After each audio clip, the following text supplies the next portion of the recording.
It's alphabetically, but certainly not for any other reason that our last honoree is getting ready in the bullpen. And I am also honored to have her as a colleague and a friend. And she is one of the premier newscasters ever in the Boston market. Ladies and gentlemen, please watch the screen and take a look at Diane Stern in action.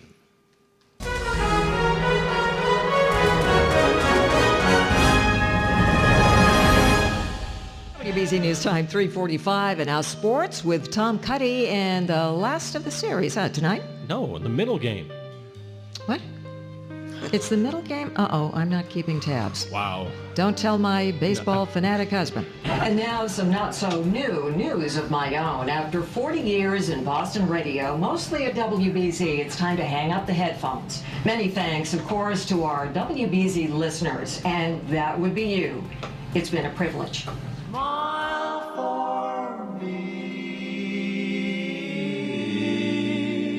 my Diane. Diane Stern, WBZ News Radio 1030.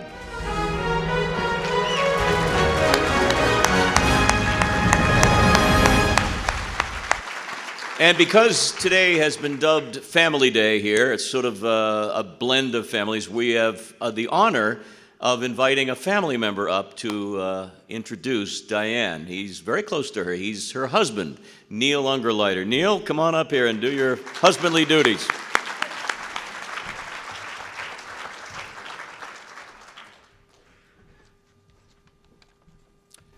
A lot of close friends have introduced the inductees today. I think I might be the closest. I began to fall in love with Diane long before we actually met. She was working for the radio station that had the Red Sox games, and she did the news before and after the games. And there was just something I was really drawn to. I was just really drawn to her. Now, I envisioned a tall woman with dark hair. And as you'll see when she stands up, that's not the case. But after 37 years of marriage, I can say that things have worked out wonderfully well.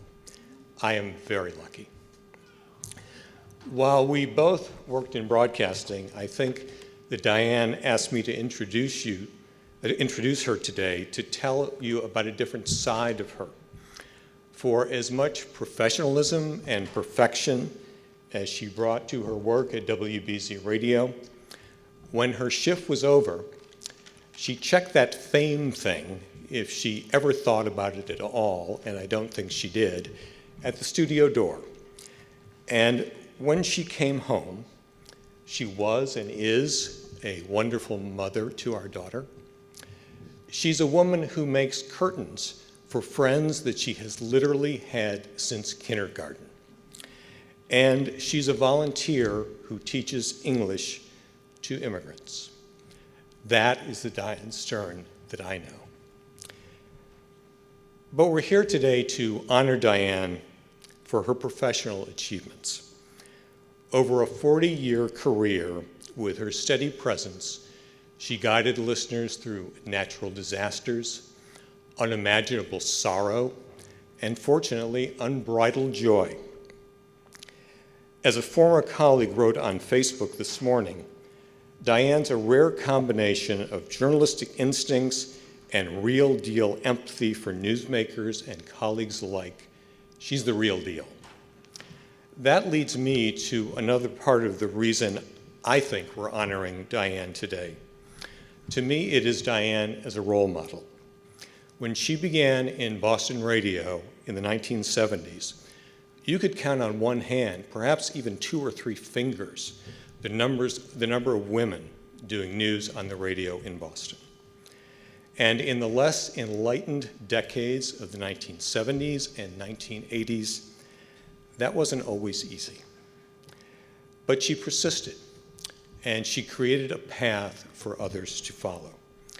I can't tell you how many times over the years that younger women have come up to me and said, because of what she did, I realized that my dreams were possible. And for that, I honor my wonderful and very talented wife.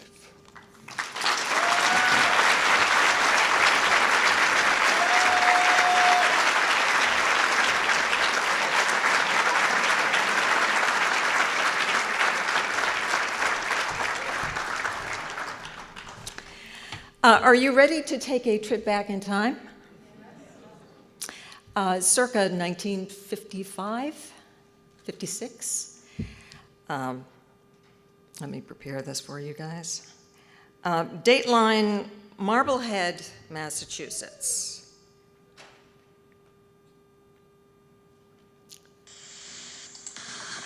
Hello, everybody. How are you today? Good. I'm going to tell you a story. Not a scary one, though. Well, once upon a time, there was this little girl. That's enough out of you. Okay.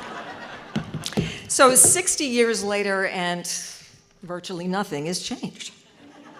Still showing off and grabbing the mic. So let me tell you a story. And without the lisp. I had my car in the shop the other day. It was an indicator light went off or something, so I just wanted to check it out. And the customer service rep came up and said, "Name, please." And I said, "Stern." First name, Diane. And his head jerked up. "The one on the radio?" And I said, "Oh, yeah, but I'm retired." He said, "I know. I cried." And I certainly was not prepared for that. But you know, that comment was not about me, really, maybe just a little bit. But it was about all of us broadcasters and the impact we have on people, and I don't think we realize this or appreciate it, really, as often as we should. When you think about it, we're in the bathroom with them, our listeners. We're in the bedroom with them. We're around the kitchen table. We're out in the garden. We're on a run, sometimes at work, and sometimes we're with our listeners, and actually a lot of times, in the car, where children are listening, and their language is still developing, where immigrants are listening, and their language skills are developing. They are trying their hardest to make it in this wild and wonderful country of ours, and they want to nail the language, and they think because we're on radio and television or on the web or something, that we speak the Queen's English. So we have to get it right. Byron Barnett, just as you said, we have to get it right. And I think that it boils down to actually several factors. I'm just going to point out maybe 4 of them. Facts, and I'm not saying alternative facts, I'm saying facts. And the importance of checking your copy and triple checking it and checking it again. You don't want to make this mistake that I made at the old WEEI, CBS Radio, 44th floor of the Prudential Tower. I effectively killed off a shooting victim who was very much alive.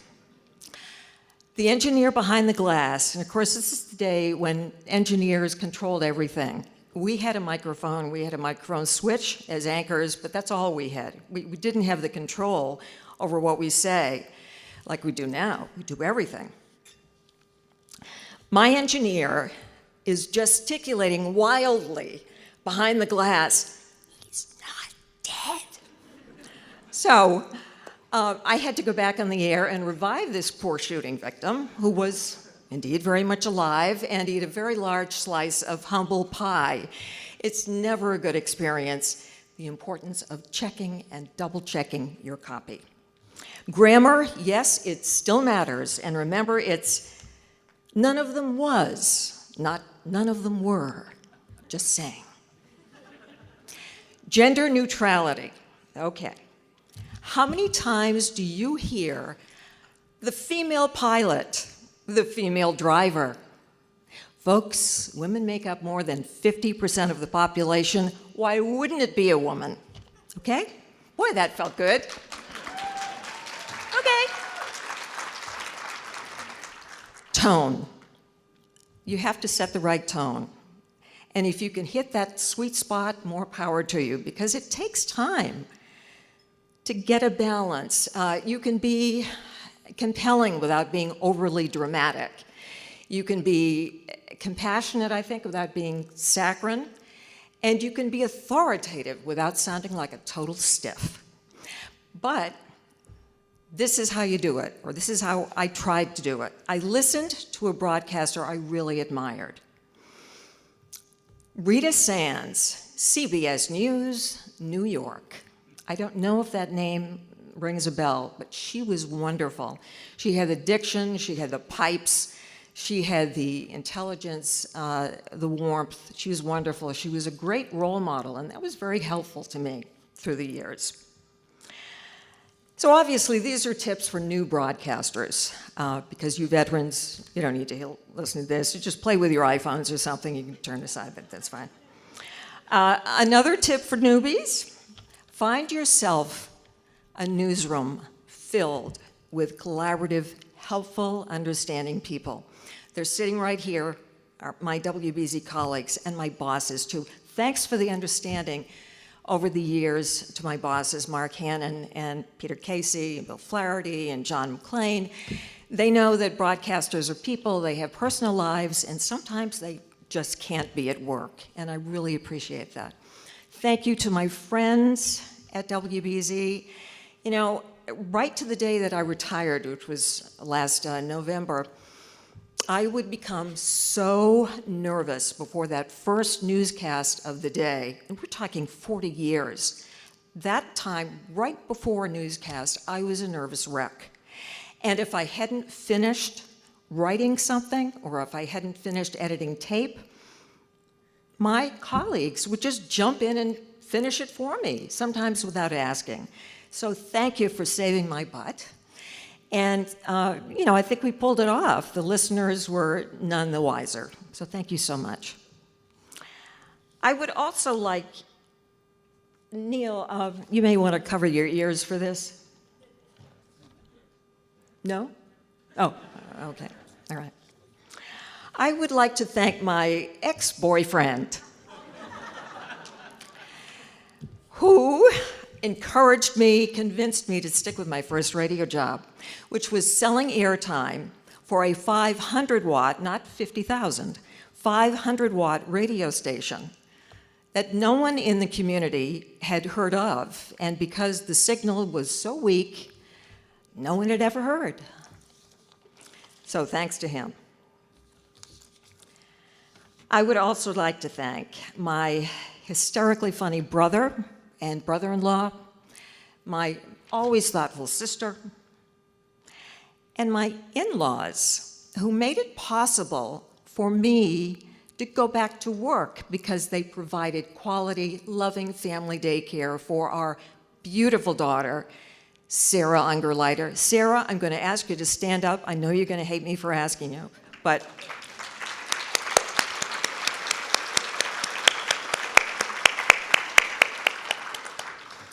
Neil has already made reference to my friends from kindergarten and nursery school. Thank you so much for being here. Your love and loyalty through the years is just amazing. Back to that little girl in daycare. She's now a beautiful woman, as you can see. Sarah, you are the coolest millennial I know. I am so proud of you. You are my biggest accomplishment. The career was great, it was fine, but you really, I mean, I'm just so proud of you, and I love you so much. And you know, she inspires her parents to be more fit and more mentally alert and more, you know, thinking outside the box. Anyway, you get the picture, I think. Okay, I'm going to wrap up, and Peter Brown, please do not cue the orchestra, okay? Okay, I'm wrapping up, I would be remiss if I did not mention my longtime agent, who for 40 years has really channeled me in the right direction. That was huge.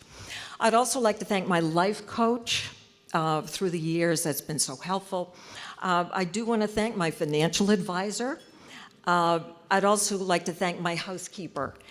And, a shout out to my cook. My husband, Neil Ungerleider. He does all of those things. I do nothing except go outside and dig in my garden. I mean, he affords me all that time, not to mention love and your wisdom. And Neil is a tremendous broadcaster in his own right, and he is a master of digital media. In fact, I was told today by Jim Coppersmith that he refers to Neil as the digital devil. So, okay. Anyway, I'm just so lucky to have you. All right. So many thanks to the mass broadcasters for honoring me, and I am expressing the same feelings that my fellow honorees are saying too. I'm just so amazed that I'm in this group of wonderful people and talented people. And my fellow inductees, emphasis on fellow, male inductees, so much for gender neutrality. But I thank you all. Congratulations to my fellow inductees, to past inductees, and I'm thinking of my friends, Don Batting, Gabe Vernon, Jim Boyd, sitting right here with a timer, which is a little intimidating. And finally, thanks to all of you for indulging me and listening as I tell my story. Thank you.